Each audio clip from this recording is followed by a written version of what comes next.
আমরা প্রত্যেক কৃষ্ণ ভক্ত প্রেমীদের কণ্ঠে তুলসীর মালা পরে থাকতে দেখি, কিন্তু এই তুলসীর মালা পরার উপকারিতা কী সেটা কিন্তু আমাদের সকলেরই কাছে প্রায় অজানা।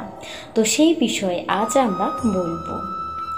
নাম্বার 1, তুলসীর মালা পরা ব্যক্তিকে কখনো যমরাজ স্পর্শ করতে পারে না।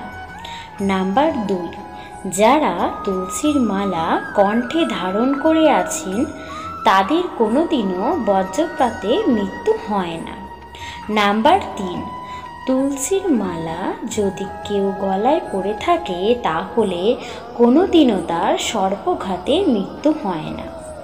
নাম্বার 4, তুলসীর মালা ধারণকারী ব্যক্তি ধীরে ধীরে তুলসী মহারানীর কৃপায় মিথ্যে কথা বলা কমিয়ে দেন।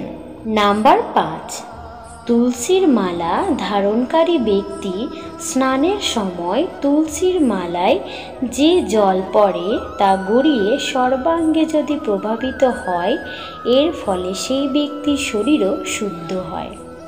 নাম্বার 6, এটাও বলা হয় যে তুলসীর মালা ধারণকারী কোনো ব্যক্তিকে অর্থাৎ কোনো নারীকে রাস্তাঘাটে কখনো কারো শিকার হতে হয় না।